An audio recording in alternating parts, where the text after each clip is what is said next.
Përshëndetje dhe mirë se vini në Çamiko. Kjo do të jetë një puntate e bukur, një takim shumë i bukur me një zonjë e cila së pari më bën mua të ndihem bukur në të gjitha këto aktivitetet që kemi për Çamërinë, sa herë që duhet të prezantoj një event, sa herë do duhet të vishem bukur, na gozon me kostume, me ngjyra si i duam ne edhe brenda traditës sonë. Një zonjë e cila vërtet sjell gëzim me punën që bën Edlira Sulejt. Falenderoj shumë që u bëre pjesë e kësaj tryeze të bardhë diskutimi. Mua dhe më lejo, mua mi zbukuron shpesh herë ditët, sidomos sa herë që kërkoj atë kostumin tradicional me një Leila mbretërore, i quaj unë.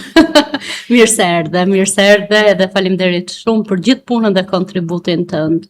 Mirë se ju gjeta dhe dua të bëj dhe unë falenderimet e mia që ju më bëni pjesë të emisioneve, sepse misioni që ne kemi për ta prezantuar trashëgiminë kulturore dhe për të dhënë vlerat më të mirat asaj, ato vlera që ka, pa diskutim nuk bëhet vetëm, bëhet me një grup njerëzish të cilët kanë dëshirën e mirë për ta nxjerrë nga thellësia e viteve bukurinë e trashëgimisë kulturore dhe për t'ia përcjell brezave. Dhe besoj dhe ky emision do na shërbej apo për të ngelur diçka, për atë që ne bëjmë, për atë që ne flasim, për atë që ne kërkojmë.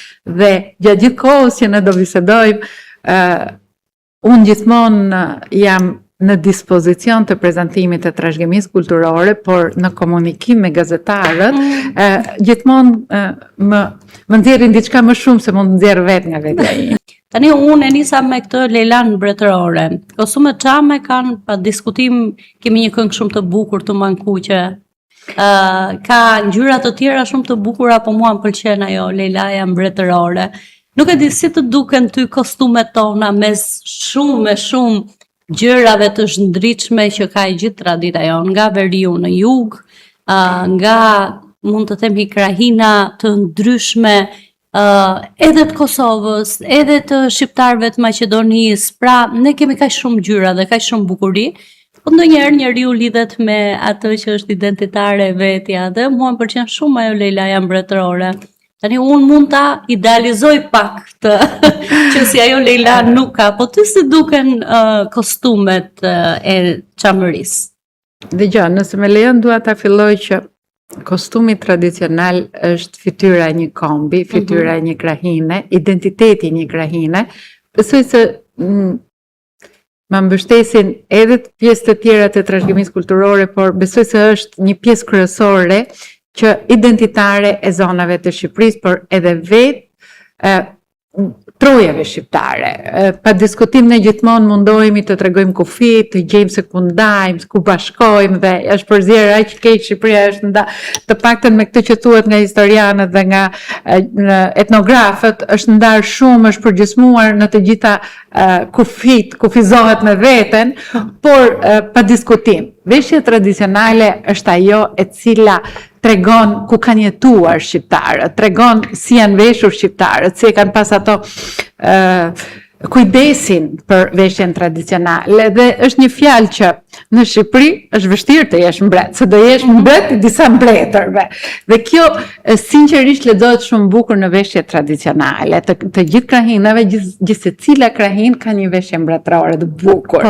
Dhe pa diskutim dhe Çamëria është ajo pjesë e Shqipërisë që është një larmishmëri e jashtëzakonshme e veshjeve.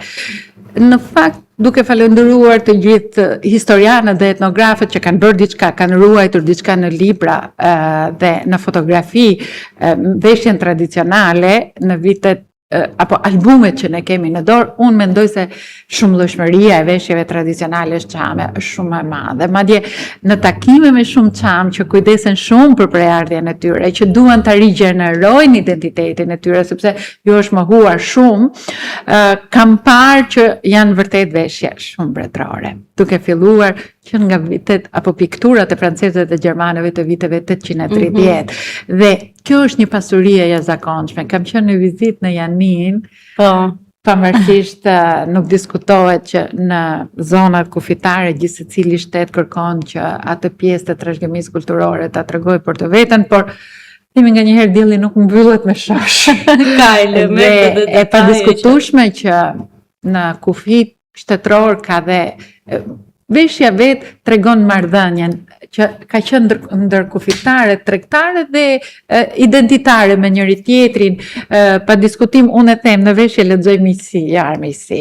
Dhe kjo tregon që ne kemi dhënë, ne kemi marrë edhe me shtetet e tjera, po çamaria është ajo që vërtet mbase është luftuar shumë për të qenë diçka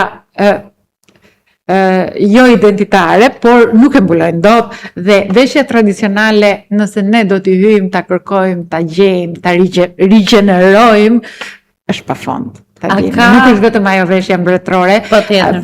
Siç e kam thënë, veshjet kanë status. Ndahen në veshjet e ditës, kanë status krahinor, kanë status social dhe status ekonomik. Dhe këtu hyn dhe veshja Lela. Status krahinor është që nëpërmjet një veshje ti tregon e kujt zone është ajo veshje. Statusi social, vajzat visheshin ndryshe, nënat ndryshe, vjerrat ndryshe, nuset ndryshe.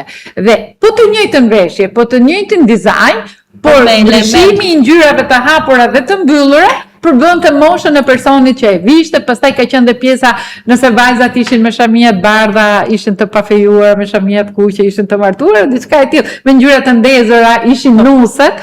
Unë po e marr në përgjithësi sepse po t'i hyjmë në detaje, ka dhe pjesë të tjera. Dhe ka qenë dhe kodi i familjeve aristokrate dhe familjeve të thjeshta. Dhe Lelaja ishte kod i familjeve aristokrate, veshja familjeve aristokrate. Por, siç thash, çdo zonë ishte mbretërim vete, tregohet nga vetë veshja, se vërtet familjet aristokrate kishin një kod veshjesh dhe duke filluar që ke veshja e gruas, e cila besoj gruaja Çami ishte larg në ari, them unë, por edhe veshja e burrave, pa diskutim që tregonte një status të veçantë atij personi që vishte, duke filluar ke fustanella, palët e saj, dënësia e saj, mënyra se si ajo vishej, mënyra se si ajo prezantohej, por edhe jeleku. Gjithmonë, siç thash, elementet identifikues të zonave pa diskutim duhet i ruajmë dhe Mase unë nuk e njoh politikat e etnive apo luftën për të zhdukur disa etni, por kam dëgjuar nga disa njerëz që i kam takuar shumë që luftrat etnike në fillim bëheshin me veshjet. Zhdukeshin veshjet sepse ato ishin identiteti numrit të njerëzve që ishin në atë zonë. Vizualisht.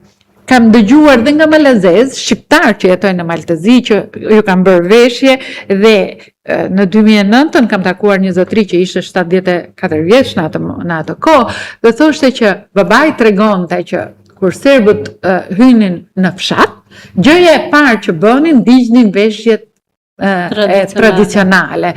Dhe nuk mund ta them, por besoj kështu ka qenë në të gjitha zonat ku kanë dashur ti kthejnë identitetin, ti ndryshojnë identitetin. Krahas gjithë gjërave që janë bërë çamve, pa dashur të hyj historisë, besoj dhe zhdukja e veshjes tradicionale ka qenë një qëllim më vetë mbase për të humbur identitetin. Dhe këtu del ajo fjala që veshja tradicionale është fytyra e pastër e një zone, e një etnie, apo e një, si thuash, komuniteti.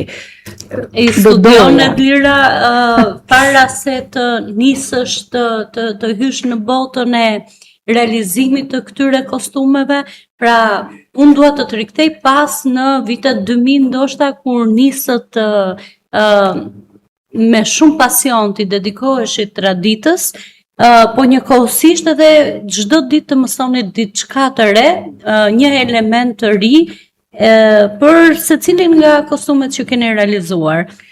Dhe a vazhdon mësonet Lira? Patjetër. Unë jam një natyrë që çdo gjë që prek dua ta gërmoj pak. Dhe kjo më ka bërë mbase që të ndryshe nuk do ishin aq të bukura. Unë jam fëmijë i rritur nga një mamë rrobaqepse dhe në rinin time, në fëmijërinë time, mundohesha që çdo gjë që shikoja ta ktheja në laps për t'ia treguar mamit që kështu kishte ndryshuar moda, kështu mund të ishte më mirë, kështu mund të jetë. Kjo mbase sot më ndihmon që nga çdo lloj fotografie unë të rigjeneroj. Mund bëj gabime të vogla, madje kur kam bërë me fotografi veshjen e lingerie, nuk e kisha parë fare të vjetër, vetëm nëpërmjet fotografive që ishin në albume. Kam bërë gabim, riga e qëndisur e lingerie ishte 3 cm, unë e kisha bërë 5 cm. Dhe ku e kuptova, mbasi unë e qepa, e qëndisa, e qepa, e mbarova, kur i bëra fotografi dhe shikoja fotografinë e më parshme, kishte diçka që çdonte, dhe kur kam shku pastaj kam parë veshjen e vjetër, kuptova që gjerësinë e rigës së qëndisur të lunxheris, unë e kisha bërë 5 cm, ajo ishte 3 cm, vetëm kaq kisha ndryshuar nga fotografia në qëndisje. Por kjo nuk është vetëm pjesa e asaj që të ndihmon për të hulumtuar sa më shumë. Janë dhe shumë gjërat e tjera që të bëjnë gjatë rrugës, duke mësuar për pjesën teknike të ndërtimit të veshjeve. Duhet të studiosh ato me përpikëmërinë më të madhe, me elementin identifikues të zonës, mënyrën si është qëndisur, copat që kanë përbërë ato, mënyra se si është ndërtuar copa, duhet pambuk, duhet polyester, duhet pa diskutim që sot jetojmë në një kohë që ti do përshtasesh disa gjëra, sepse koha me të cilën ato janë përdorur më përpara shajaku e këto janë pak më të papërdorshme nga njerëzit që i veshin, por për muze është e njëjta gjë. Unë mundohem që çdo gjë t'i afrohem sa më shumë kësaj. Më kanë thënë shumë herë në fillim që jetë shmëndur se nuk bëhet, por unë i kam thënë një gjë, ato që e kanë bërë, njerëz kanë qenë, për të mos thënë gra apo burra, njerëz kanë qenë, dhe unë një ria, dhe duke parë se çfarë kanë bërë ato, do të bëj dhe unë diçka. Shumë skeptik kam pas në fillim të punës, pa diskutim që kam qenë pjesë edhe një biznesi tjetër, familjar, bashkë me familjen time, dhe në fillimet e mia unë e kam bërë për qef, për dëshirën time, ajo dëshira për të hulumtuar dhe për të parë diçka, dhe edhe familja ime ishte kundër asaj që unë doja, sepse më merrte shumë kohë, më lodhte shumë, se duke u marrë dhe me biznesin e familjes dhe me këtë punë, ajo ishte një punë e tepërt. Por dua t'ju them një gjë, që ti lëvdonin punimet dhe atë ka shtyr këto lëvdata kur ishinin punimet tuaja që të vazhdoje më tej? Patjetër. Se është pa diskutim një gjë që nuk është fitim prurse, të gjithëve na step, na shuan idealizmin dhe dashur pa dashur në përditshmërinë tonë shkojmë drejt asaj që në fund të ditës është fitim prurse për familjen tonë, secili në familjen e vet e mendon këtë. Më ke çuar, të më preke shumë, sepse më ke çuar thellë në kohë. Thellë në kohë, jo se është se një rrugtim 30 vjeçar nuk është shumë, por thellë në kohë kur unë kam ngulja shumë dhe askush nuk pa kuptonte se për çfarë po bëja. Unë këtë dritën që kam parë këto 4-5 vitet e fundit, unë e kam, me fjalë, ecja në një tunel shumë të thellë dhe kuptoja që e drita që do gjeja atje në fund nuk kishte të shuar më. Mirë pas kush nuk pa kuptonte, sepse po ecja në një tunel të errët dhe të gjithë ato që do vinin pas meje nuk donin të vinin. Sot pa diskutim që ato e kuptojnë ku unë doja dilja, dhe kam qenë dhe fëmijë që thot mami, edhe fëmijë vogël fare, më thot mami, kur nisesh as kishte burnonat kthej të mbrapsht për çdo gjë që kishe menduar. Edhe mbasi ky është dhe tipi apo mënyra se si njeriu është i formuar, karakteri, por këmbgulja për të bërë diçka të bukur, pa diskutim ka qenë e vështirë. Ndërgjegjësimi njerëzve që më rrethonin që unë po bëja një gjë vërtet me vlera, ishte prapë vështirësia tjetër. Për ruajtje elementit, studimi i veshjes, duke ju sjell njerëzve, më duket sikur marr lule nga thellësia e viteve, dhe këto lule të bukura ja servir njerëzve që ju mbushin shpirtin. Dhe vërtet veshja tradicionale të mbush shpirtin, të kujton zonën, të kujton njerëzit, të kujton të parët, por të bën dhe krenar se ti kupton që të parët tuaj kanë qenë njerëz me integritet të lartë, kanë qenë njerëz që kanë menduar shumë bukur për çdo gjë që e rrethon, kanë dashur të jetojnë bukur, kanë dashur të jetojnë mirë, janë veshur bukur dhe kanë pasur një mentalitet për pjesën e prezencës së tyre larg pamës, që ne ja them shumë njerëzve, e kuptoni çfarë janë. Të paktën minimumi kanë 200 vite që udhtojnë. Janë përballë çdo koleksioni të firmave më të mëdha në botë. Dhe pra qëndrojnë në këmbë shumë bukur përballë gjithë këtyre gjërave. Ne sot jetojmë në një botë ku çdo vit del një koleksion i ri Dhe ky koleksion i ri të vitit të kaluar e hedh poshtë. Ato jetojnë. Dhe është një bukuri që është skalitur me vite, i ka qëndruar viteve, është mbase dhe në fillimet e tyre nuk kanë qenë kaq të bukura, por janë rregulluar dorë pas dore, por e veçanta e tyre ato ruajnë identitetin. Me dizajnin që kanë, me prezantimin që kanë, ruajnë identitet. Ne nëse do ta ruajnë pastër, e dim që kjo veshje vjen nga Çamëria, kjo vjen nga Hasi, kjo vjen nga Presheva, kjo vjen nga Medvegja, kjo vjen nga Tropoja, kjo vjen. E doja që të gjithë çamët, kur të marshonin një herë, po një çamë të vishja, të kuptonin të gjithë sa çam janë. Nuk kam se ta thënë me gojë kur ato vishen. Dhe sinqerisht, këtë pasion dhe këtë dëshirë e kam për çdo zonë, për çdo krahin, por kam kuptuar, mbase është ajo që e kanë vuajtur, që çamët janë persona që respektojnë shumë veshjen, e respektojnë shumë identitetin,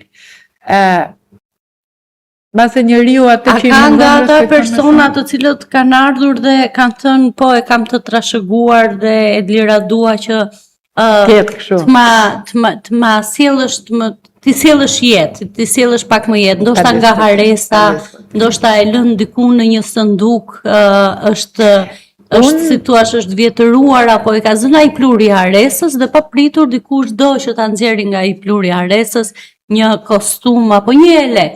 Mjafton një elek. Ka të tilla histori? Pafund, dhe këto më mbajnë gjallë.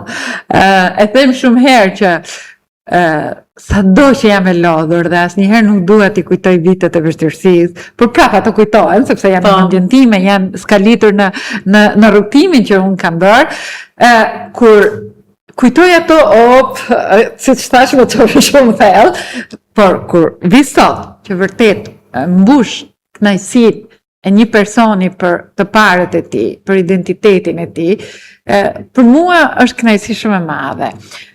Kam qenë në vitin 2016 në Kanada dhe një grua me emrin Shano, madje ishte si person deri e dekoruar nga presidenti asaj kohe, mbi emrin nuk e mbaj mend, por që ishte grua e cila në Holokaust, si mund të them të Çamërisë, eksodin e Çamërisë, e kishte jetuar dhe si e tregonte ai rrëndqetheshe. Unë isha atje për të prezantuar veshje tradicionale shqiptare dhe ajo ka ngelur e manitur kur unë kam qenë dhe veshje çame. Dhe të them të drejtën, më ka mbetur vërtet në kujtesën time se isha në ato kohë që çdo lek që kisha, as këpucë për vete nuk i blesha për blesha veshje tjetra. Dhe më ka bërë një dhuratë, një parfum shumë të shtrenjtë, që unë se kisha bërë në herë dhuratë vetes, me kënaqësinë, pse unë asaj i çoja identitetin e zonës me të cilën ishte rritur. Por dhe në atelje, kur njerëzit vinë dhe porosisin një kostum, shumica mbi 90% e tyre më besojnë se çfarë do t'i ofroj dhe unë patjetër kam një barr mbi shpatullat e mia mbi ndërgjegjen time. Mundet mos shkoj 100% atë ku duhet, por të paktën ndërgjegja ime më çon gjithmonë për t'i thënë që shikoje këtë, e kujt zona është, çfarë është kjo? Unë e kam lexuar kështu, a të përket ty. Pastaj i them, më sillni, nëse ti do fiks të zonës tënde, më sill një foto nëse ke. Unë do mundohem t'i afrohem me përpikmëri asaj fotoje. Dhe të gjitha këto, krahas punës që bëj, krahas lodhjes që ka, mjeshtrave, lëvizjeve, unë kam votuar dhe vetëm 12 orë gjysmë pas vit nga makina për të bërë këtë punë, dhe të gjithë kur ja them në këtë moshë nuk është e kollajt, por që nuk e ndjej lodhje nga kjo kënaqësi që ofroj njerëzve diçka shpirtërore. E thash dhe në fillim dhe kjo mbase më ka bërë që të kem më shumë pasion dhe më shumë përgjegjësi. Por bëj thirrje kushdo që merret me veshje tradicionale, pa diskutim, edhe po nuk e pan nga ana shpirtërore të ruajnë diçka të mirë, të shikojnë dhe si biznes. Është diçka që ti e punon dhe kur nuk i bie vlera. Shumë e vërtetë. Por nga ana shpirtërore, dua të them dhe një gjë tjetër, që në përgjithësi njerëzit kanë informacion të pakët për pjesën e trashëgimisë kulturore. Dhe shumë njerëz këtë mos informacion edhe e kanë shfrytzuar. E kanë shfrytzuar në maksimum për Shtrembruar? për pjesë financiare për mos e thonë për lek. Po. Pa diskutim, e kanë bërë dhe nga nevoja për të mbajtur familjen, për të pasur diçka të ardhura, për të vazhduar biznesin, kanë bërë dhe unë kostume më të thjeshta, por ja kam shpjeguar. Kjo është e shtresave më të ulta, është kjo po është zonës, kam ruajtur elementin, kam më pak qëndisje, kam më pak punë dhe ty të bje më lirë. Ose kam ruajtur imazhin, kam ruajtur identitetin e zonës, duke thjeshtuar pak punën për të ulur koston, sepse nuk ka pas fuqinë për ta marrë në atë, për të plotësuar dëshirat. Por pastaj ka dhe një gjë tjetër që ta kenë një kostum ka dhe një gjë tjetër, mundohen të marrin informacione jo të drejta dhe nga interneti dhe kërkojnë po dëgjoj po të kishte edhe një shqiponjë këtu, po jo. Edhe veshjet çame kam pasur një elek, e kam akoma se nuk i është vjetrat, një elek të grave çame, pavarësisht se ishte gjithë i qëndisur me ar dhe gjithë i qëndisur me lule, ka një shqiponjë, por e ka si logo identiteti, jo si flamur. Dhe kur shqiponja përdoret si logo identiteti, është tjetër gjë. Kur ti do ta identifikosh si flamur, është tjetër gjë. Sepse veshje tradicionale, jo se ajo nuk përfaqëson kombin tënd, pa diskutim, është pjesë. Edhe flamuri përfaqëson shumë mirë kombin tënd, por është tjetër gjë. Veshja tradicionale ka disa elementë identifikues të zonave, të cilët janë vërtet identitet i asaj zone dhe aty e ka vlerën. Sikleti më i madh është kur thonë dëgjoj të lirë. Du një veshje se do vend një ballë për ka mrena dhe jug dhe verin. Sa ti bëj unë asaj? Shqipëri, merr vesh flamuri them. Dhe nuk mund ta kundërshtoj dëshirën e njerëzve për pasur diçka siç ato e mendojnë që është për kombin e tyre dhe për ta treguar, por siç thash mundohen të ndërgjegjsojnë njerëzit që po të ruajmë këtë lloj identitetesh të ndara, kaq afër me njëra tjetrën. Vetëm Tirana vetë, malësia e Tiranës është ndryshe, Tirana qytet është ndryshe, Tirana e nuseve që merrshin pajat me vetë është ndryshe, Tirana rurale është ndryshe dhe të gjitha këto përbëjnë një element tepër të veçantë për interesin e të huajve, por edhe për të krijuar identitetin shqiptar. E them shumë herë që krahas identitetit që krijojmë, mund të krijojmë dhe vlera ekonomike për të gjithë brezat që vijnë. Mund të krijojmë dhe turizëm kulturor të veçantë që na bën të veçantë nga gjithë rajoni. Mund të krijojmë të ardhura, mund të krijojmë kreativitet në pjesën e veshjeve tradicionale dhe duke i marrë çdo zonë, gjëja e parë për të ndërgjegjësuar njerëzit, dhe e them gjithmonë, është të bësh identitetin e zonës. Çfarë veshjesh ka, sa veshje ka, kujt i përkasin, kjo vërtet kërkon një kohë dhe një mund dhe një projekt goxhat mirë, por të paktën të fillojmë të bëjmë diçka.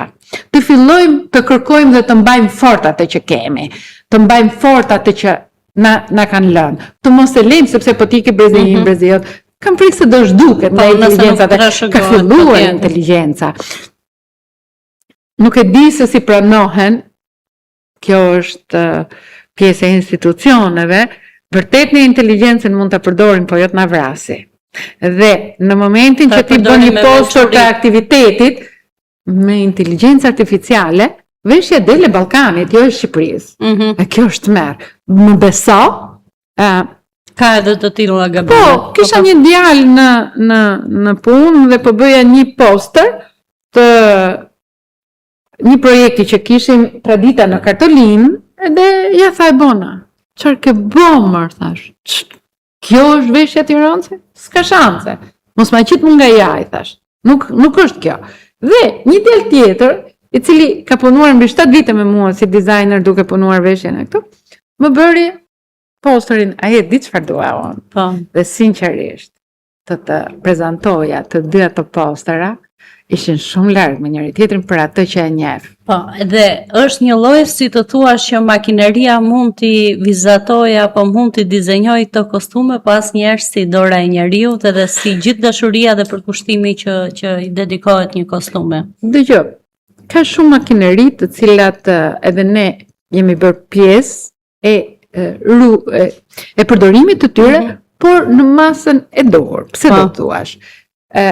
Ti duhet ta përdorësh makinerinë dhe shumë gjëra të tjera për të minimizuar kohën kohën fizike për të realizuar atë për të minimizuar disa pjesë të cilat nuk të përbëjnë dëm. Për shembull, unë kam pas shkruar me laps të gjithë dizajnin e veshjeve dhe tani kam arritur atë shkrimin që bëja me laps e bëj me një gjurmë, me një tegel të hollë.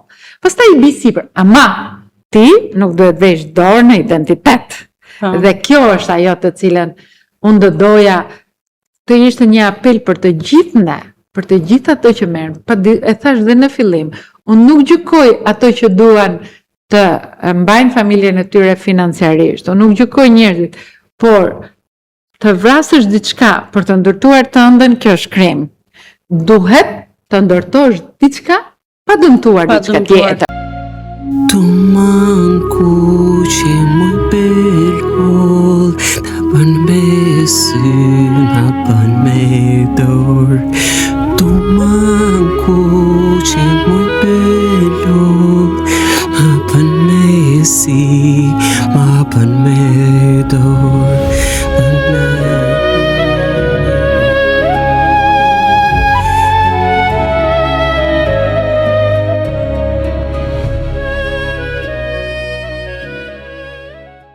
Një nga produksionet kinematografike të fundit që flet për Çamërinë, është Më çoni një qaf botë të shoh Çamërinë.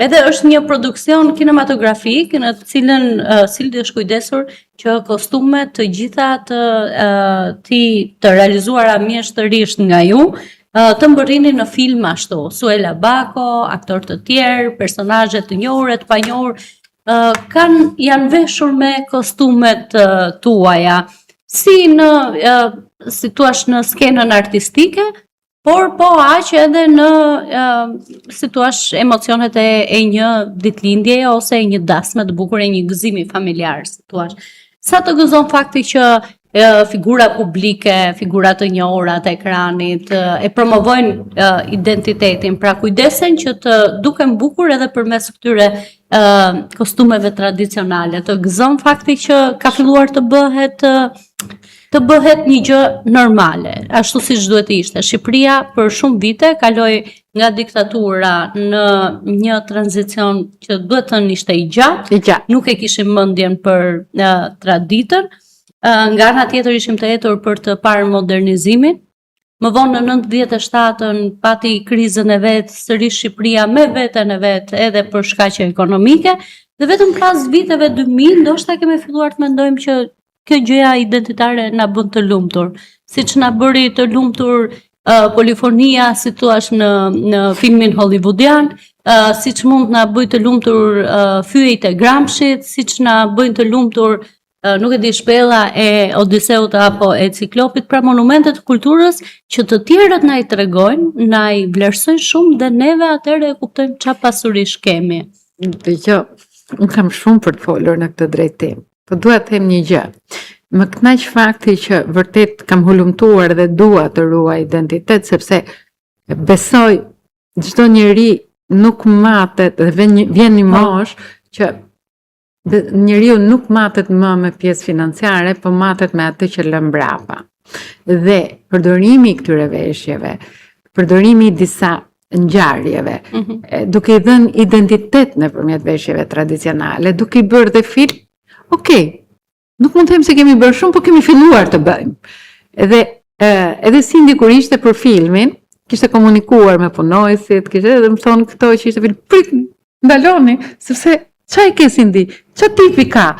Doja që në përpikmërinë më të madhe ti afrohesha asaj kohe, por të ruaja edhe identitetin e zonës, të ruaja atë të jetë, sepse pavarësisht aktorët janë ato që japin jetë një drame, një filmi, një komedie, japin jetë, por veshja është pjesa vizuale e para që të kupton pa folur fare nga kush vjen, kush je dhe çfarë bën. Dhe gjithsecili prej nesh, kur lë një emër të tillë apo kur lë një punë të tillë, ka skalitur emrin e tij pa diskutim. Por është i kënaqur në vetvete, sepse edhe kur unë mos jem, unë kam lënë një diçka për atë zonë dhe për shumë zona të tjera. Gjithashtu edhe gjërat me vlerë, unë kam vite se ju studioj kam vite që jam pjesë e emisioneve të ndryshme dhe në fillimet e mia isha pak skeptike, po bëj mirë, po bëj keq, mos është e kundërt, mos është kështu, por tani kur i shikoj dhe kthehem që kam folur, them, okay, mund mos i kem folur gjitha, mund mos jenë gjitha të drejta ato që kam folur, por kam bërë një gjë, kam ndërgjegjësuar. Dhe të gjithë projektet tona mundohemi t'i drejtojmë tek të rinj. Mundohemi t'ju themi atyre është me vlerë, mundohemi t'ju themi atyre ruani identitetin, ruani zonën, ruani çdo detaj të zonës, sepse ajo përbën një mundësi, ajo përbën një brand të zonës tuaj. Ajo është veçantia që ti ke. Elementi i qëndisjes së Gjirokastrës nuk mund përzihet me elementin e qëndisjes së Hasit apo Kuksit. Dhe një element apo një dizajn i asaj zone ti mund ta vesh në brand kudo, por nuk mund ta vesh një tjetër brandin tënd. Dhe kjo është e gjitha që neve na ndihmon. Por ka dhe një gjë tjetër që nëpërmjet veshjes tradicionale i japim identitet, i japim jetë, i japim frymë çdo ngjarjeje të mëparshme të cilës nuk mund të them si ka kaluar koha, po ne duam ta rihetzojmë. Dhe veshja tradicionale është e bukur. Unë dje kisha 3 amerikane në atelje, sepse vinë shumë turista, shumë krenare, kur ju tregoja që kjo është e Çamerisë, kjo është e kësaj zone, kjo është e kësaj zone. Këto janë troje jashtë Shqipërisë, por që me veshjen që kanë e kuptojmë që janë shqiptarë. Motivin e trashëgimisë kulturore e kam futur edhe në ring boxe. Sa e bukur. Një djalë, një Prenga, me emër Prenga, ka një ndeshje, më fal, tani se më kanë shpjeguar shumë mirë ato çuna, po duke u marrë me veshjen, Christian Prenga. Ka një ndeshje tani me datën 24, shumë të madhe, do jepin mbi 4000 televizione, dhe më sjell një dizajn që ishte menduar për të bërë atë pelerine edhe pantallona, por me disa dizajne turke, kështu i thash jo, këtë e ke marrë ka ChatGPT-ja, i thash ai që ta ka bërë nuk e ka bërë vetë, po unë do të bëj një gjë tjetër. Po tha, nga je, i thash nga Mirdita. Okej. Unë do të fus veshjet e nënës tënde në dizajn. Dhe është aq i kënaqur, e kupton, ke fut motivet e trashëgimisë kulturore dhe në ring. Cili është projekti i radhës? Nëse ky emision shihet nga shumë çam, do doja të grumbulloja shumë çam rreth vetes. Për faktin, sepse qëllimi për Çamërinë është të studioj me përpikmëri të gjitha zonat, ato veshje që janë në Janin t'i ribëj dhe një herë të gjitha, t'i vej emrin e zonave, të ribëj një album nga e para. Ky projekt vërtet është pak i madh. Nuk vërtet patjetër të mbledhësh fotot, të mbledhësh gojdhënat, të mbledhësh identitetin, të marrësh historianët dhe studiutit më të mirë rreth vetes. Të ndash me përpikmëri kush janë ato të vërtetat dhe të mirat, sepse për 30 vite, duke dashur që shumica e njerëzve të tërheqin dhe vëmendjen me atë që bëjnë, janë munduar të tregojnë diçka, por jo të gjithë kanë treguar 100% atë që është. Dhe unë nuk dua ta bëj atë gabim. Unë vërtet mund të kem targin të rigjeneroj dhe të ribëj veshje tradicionale të asaj zone dhe ti fokusoj apo ti lej në foto që edhe unë kur të mos jem ato të kenë mundësinë të rigjenerohen të sëri, por nuk dua t'i bëj gabim. Dua t'i bëj, kam takuar shumë çama në Shqipëri, në Europë, në Amerikë, të cilët duan, e kanë këtë dëshirë dhe kjo më ka rritur edhe lëndimin të dëshirë në ëndra. Pavarësisht vitet ikin, mosha gjithmonë vën të veten dhe unë them nuk kam kohë të bëj atë që mendoj, por duke punuar me shumë njerëz, duke u munduar të lesh diçka, duke u munduar të lesh gjurmë, duke u munduar për të bërë diçka. Pse jo, edhe po se bëm 100% dhe 50% është gjëja më e mirë, mjaftoj që ti të bësh diçka. Pse do të thuash ti? Çamëria nuk identifikohet vetëm me të mankuqen. Çamëria është një pasuri në vete e veshjeve tradicionale. Mbase fotot e eksodeve nuk janë ato Po. Sepse momenti nuk është të i tillë, momenteve ceremoniale. Unë besoj se fotot, video nuk ka pasur, po pikturat, asaj kohe, në momente ceremoniale, në momente të veçanta, në momente festash kombëtare, në momente të ndryshme të cilat kanë lënë gjurmë, ato na ndihmojnë për të ribërë veshjet dhe për t'i ndarë me zona. Komunikimi me persona që kanë lexuar, komunikimi me njerëzit që e njohin mirë çamërinë, nuk dua të marr përsipër gjërat që unë nuk i kam studiuar me përpikmëri, pavarësisht se kam dëgjuar shumë, pavarësisht se dua të bëj më të mirën e mundshme, por nuk e bëj dot vetëm. Dhe krahas gjithë këtyre specialistëve që mund të kemi rreth vetes, pastaj janë dhe specialistët teknik, specialistët designer, janë tjetër gjë, pastaj kjo është grup tjetër, ka dhe një vlerë financiare që gjithë secili prej nesh do mundohet të llogarisi, të nxjerrë, por në fund dua të nxjerr produkt. Vlerën financiare unë e harroj çfarë kam shpenzuar. Unë nuk harron një lloj si në Kanada, i harron pucët e tua vetëm për të blerë pa diskutim dhe them se kam bërë mirë. Për faktin sepse e them shumë herë, kam një koleksion me veshje të vjetra. Dhe sinqerisht, kur e kam marrë atë koleksion, unë mund mos e kem blerë shishe ujë. Kur jam kthyer se po shkoj në shtëpi, sot duket si, kur e them duket si utopike dhe duket si kur e lira apo gënjen. Jo, nuk gënjen, sinqerisht ma besoni. Kam shku për të marrë lekët e asaj të resë që ishte shitur me mendimin që më duheshin, do të bëja diçka tjetër, dhe kam patë të vjetra, i kam thonë më jep më këtë, nuk du lek. Dhe pa diskutim ato që më kanë ndihmuar në fillim që shitsin produktet e mia dhe unë nuk kisha dyqan dhe vetëm i punoja, unë i falenderoj sepse vërtet ato e shifshin si thua, ato donin pjesën monetare dhe çdo gjë që kishin në dyqan donin ta kthenin në vlerë monetare dhe edhe ato i kishin me dëshirë për të më dhënë një gjë të vjetër.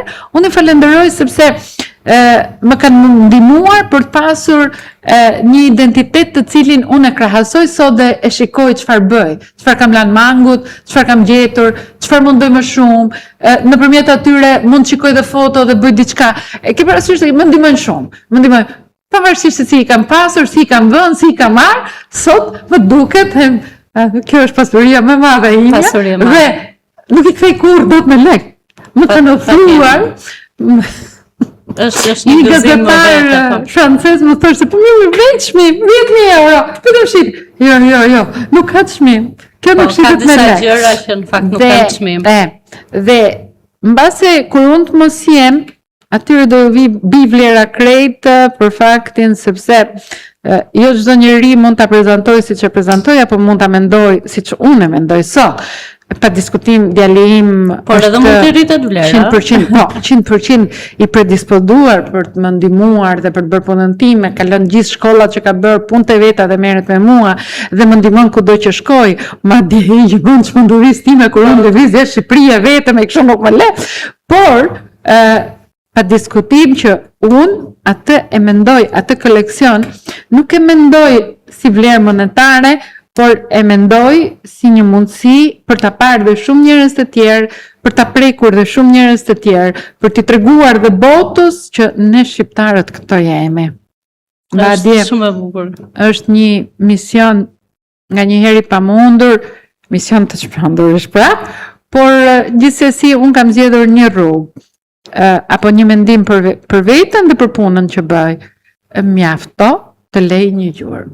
Po, ndaj gjurmët që deri më tani ke lënë e dira janë fantastike, mjafton vetëm të tregoj që mua më gëzon sa herë që vesh një kostum të realizuar nga ju, shpresoj shumë që mos ta humbasësh kur një ëndër për një ëndër tjetër edhe të vazhdosh çdo projekt të ëndin të shtosh të gjitha ngjyrat e traditës çdo shtëpie të shqiptarit edhe secili ta përjetoj këtë gëzimin që përjetoj unë sa herë vesh kostumin.